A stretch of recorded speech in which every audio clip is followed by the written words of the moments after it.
नाज़रीन, ग्लव्स उतार लिए गए हैं। अरब ममालिक बड़े इक़दाम इसराइल के खिलाफ उठाने जा रहे हैं। जो उन्होंने प्रीवियस एग्रीमेंट्स इसराइल के साथ किए हैं उससे अब वो डाइवर्ट करने जा रहे हैं, उनको रिवर्स करने जा रहे हैं। नॉर्मलाइजेशन जो प्रोसेस है उसको रोकने जा रहे हैं, उससे बैकस्टेप करने जा रहे हैं। अब्राहम अकॉर्ड्स को खत्म करने जा रहे हैं काइंड ऑफ, और एम्बेसीज जो है वो बंद करने जा रहे हैं। इसराइली जो एम्बेसीज है उनको बंद करने जा रहे हैं, क्योंकि अरब अगर कोई अमली इकदाम इसराइल के खिलाफ नहीं उठाएंगे तो इसराइल जो है वो दोबारा अटैक करने जा रहा है। ये बात बिल्कुल अब वाज़ेह हो चुकी है। और ना सिर्फ मिडिल ईस्ट के इन ममालिक के ऊपर बल्कि बाकी ममालिक, उसमें मिस्र हाईएस्ट अलर्ट के ऊपर है, टर्की अलर्ट के ऊपर है। कोई भी मुल्क जो है वो निशाना बन सकता है। इस वक्त दो चीजें पैरेलल हो रही हैं। एक मीटिंग यरूशलेम के किसी बंकर में हो रही है जो नेतन्याहू कर रहा है फलस्तीनियों को डिस्प्लेस करने के लिए, गजा सिटी पर मजीद अटैक्स करने के लिए, और वेस्ट बैंक, लेबनान, शाम और ये खलीजी रियासतें और टर्की और मिस्र, इसके हवाले से नई प्लानिंग जो है वो नेतन्याहू वहां पर कर रहा है। इधर जो अरब ममालिक हैं और उनके जो इत्तेहादी हैं उनकी हाईएस्ट लेवल की जो मीटिंग्स हैं वो हो रही हैं, और अगले 48 घंटों के अंदर 57 कंट्रीज के जो लीडर्स हैं वो पहुंच रहे हैं दोहा। तो ये दो पैरेलल मीटिंग्स जारी हैं। वो मजीद अटैक्स की तैयारी कर रहे हैं और असेसमेंट कर रहे हैं कि इधर से जवाब क्या आएगा।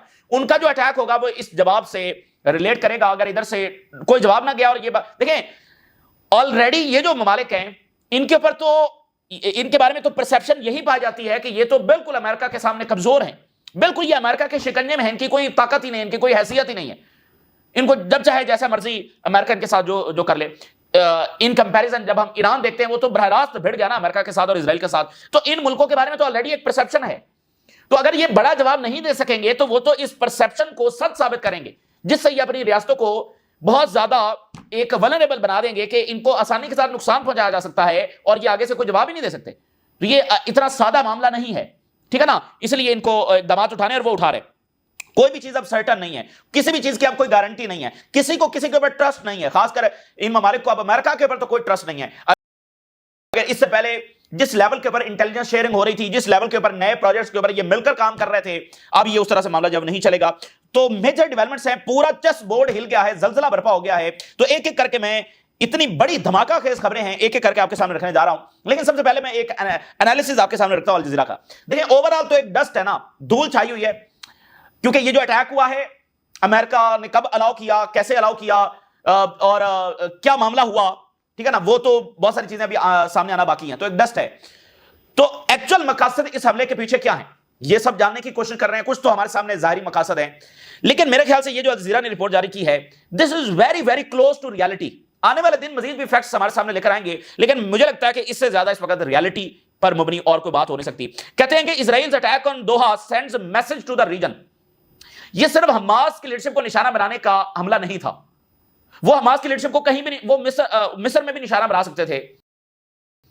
वो जब ट्रैवल करते हैं हवा में तो उनके जहाज को भी निशाना बनाया जा सकता है, खलीजी रियासत में निशाना, जैसे ईरान के कैपिटल में ओथ वाले दिन निशाना बनाना। असल में इस्माइल हानिया को शहीद करना बुनियादी मकसद नहीं था, बुनियादी मकसद कुछ और था, ठीक है। और इसमें यह था कि ईरान की नई गवर्नमेंट आ रही है जिसके वेस्ट के साथ ताल्लुकात अच्छे हो सकते हैं, तो पहले ही दिन जब उनको उसमें क्योस में जब धकेल दिया जाए और ह्यूमिलिएट किया जाए ईरान को।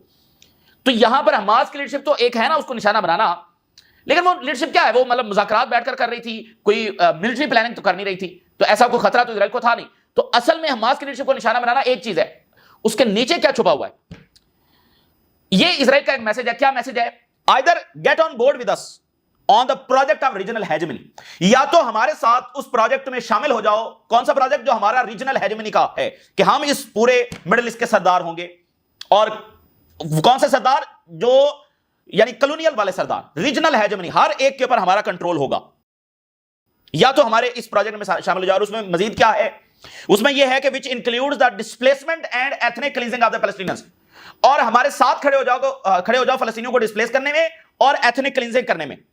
आर वी डेयर यू, या फिर जब हमारे हमलों के लिए तैयार हो जाओ, हम तुम्हें ललकार रहे हैं because we have America on side, क्योंकि अमेरिका हमारी साइड के ऊपर खड़ा। तुम्हारी गलतफहमियां दूर हो चुकी हैं कि हमने अमेरिका को इस हद तक मना लिया है कि वो सबसे अपने लवली एलाय के ऊपर हमले के लिए भी राजी हो गया है, जिसने अभी ट्रंप को खुश करने के लिए $400 मिलियन का हथियार भी दिया है, जिसके साथ पर्सनल अफेक्शंस भी हैं ट्रंप की, और जैरेड कश्नर और स्टीव विटकॉफ जिसकी मैसिव इन्वेस्टमेंट्स है कतर के अंदर, उस मुल्क को भी हमने निशाना बना दिया। तो अमेरिका को इस हद तक हमने अपने साथ कर लिया है। तो तुम्हारी गलतफहमियां दूर, और हमारी जो मिलिट्री है उसके हाथ बड़े लंबे हैं। मेरे ख्याल से ये बड़ी क्लैरिटी के साथ ये बात बिल्कुल सही है कि यही मैसेज जो है वो दिया गया है कि इजराइल पूरे रीजन को कंट्रोल करेगा और इसमें अब तमाम रीजन ने इजराइल का साथ देना है फलस्तीनियों को डिस्ट्रॉय करने में, डिस्प्लेस करने में, और उसके बाद इजराइल डिसाइड करेगा कि किसको कितना हिस्सा देना है, किसके ऊपर कितना रहम खाना है। या तो इसके लिए इसका साथ दे तमाम रीजन, या फिर यह है कि एक एक मुल्क को निशाना बनाएंगे और किसी को जो है वो स्पेयर नहीं करेंगे। ये मेरे ख्याल से बिल्कुल क्लोज टू रियलिटी है, और ये उनकी पीस की डेफिनेशन है। उनके नजदीक जो पीस की डेफिनेशन है वो यही है। और अरब्स कभी ये नहीं समझते थे कि अमेरिका इस हद तक चला जाएगा, तो उनकी गलतफहमी दूर हुई है। असल में देखिए, एक तसल है ना, एक तसल है इजराइल और अरब्स के दरमियान, कि इजराइल नहीं चाहता अमेरिका के अरब्स के साथ अच्छे ताल्लुकात हो, लेकिन अमेरिकन इंटरेस्ट में है कि अरब्स के साथ अच्छे ताल्लुकात हो। ठीक है ना, अमेरिका के इंटरेस्ट में कि अरबों के साथ अच्छे ताल्लुकात हो, इसलिए मुख्तलिफ एडमिनिस्ट्रेशन ने अरबों के साथ ताल्लुकात बढ़ाए। और अरब्स में भी एक दौड़ लगी रही है कि भाई हम ज्यादा इन्फ्लुएंस अमेरिका पर काम करें। ये जो अभी ट्रिलियंस ऑफ डॉलर्स की अनाउंसमेंट्स हुई थी, वो असल में यही एफर्ट थी अमेरिका को मजीद अपनी तरफ खींचने की, ज्यादा इन्फ्लुएंस हासिल करने की। तो इजराइल ने यह अटैक करके यह मैसेज दिया कि तुम जो मर्जी कर लो, अब अमेरिका हमारे साथ इस हद तक खड़ा हो गया। तो यह बुनियादी जो है वो उसके अंदर मैसेज था। और यहां पर अरबों के लिए डिलेमा क्या है, अगर वो अमेरिका को सीधे हो जाते हैं, दो टोक अंदाज में अमेरिका के सामने खड़े हो जाते हैं, तो एक तरह से वो इजरायली जो मकसद है उसको भी तो पूरा कर रहे होंगे। असल में तो वन ऑफ द इजरायली साजिश ये भी है ना कि वो बिल्कुल चाहते हैं कि अमेरिका उनकी साइड के ऊपर खड़ा हो। और फिर दूसरी बात यह है कि देखिए, अमेरिका से क्या मुराद है, अमेरिका से मुराद इस वक्त जो एडमिनिस्ट्रेशन है वो मुराद है ना, जो फैसले कर रही है। तो सारा अमेरिका तो अरब के खिलाफ नहीं है, पब्लिक ओपिनियन अरब के साथ है, फिर बाकी पार्टीज हैं, यानी दूसरी जो डेमोक्रेटिक पार्टी और रिपब्लिकन के अंदर भी, तो उनको यह है कि भाई वहां पर हमारे सपोर्टर भी तो बैठे हुए हैं ना। अगर मौजूदा इंतजामिया इजराइल के साथ इस हद तक जाने के लिए तैयार हो गई है, और खुद अमेरिका के अंदर से आवाजें उठ रही है कि यह कोई विजडम वाला फैसला नहीं है, तो यह एक डायलेमा है जिसमें वो फंसे हुए हैं। लेकिन बुनियादी बात क्या है, बुनियादी बात यह है कि रिस्पॉन्स, कि इजराइल को दो टोक अंदाज में रिस्पॉन्स देना है। और क्योंकि अगर वो रिस्पॉन्स नहीं देंगे, बात बिल्कुल वाज़ेह है। अच्छा, अब जनाब यानी आप देखें कि धमाका खेज एक के बाद एक खबरें कैसे हैं। कतर ने यूएई को कहा है कि इजराइल के साथ तमाम ताल्लुकात खत्म किए जाएं, इजरायली एम्बेसी जो है वो यूएई के अंदर बंद की जाए। गजा में जेनोसाइड के जवाब में यह बंद नहीं हुई, ईरान पर हमले के जवाब में यह बंद नहीं हुई, इजराइल को इतना ज्यादा अलाउ किया गया। अब आप देखें उसके नुकसान। तो कतर ने दो टोक अंदाज के अंदर यह कह दिया।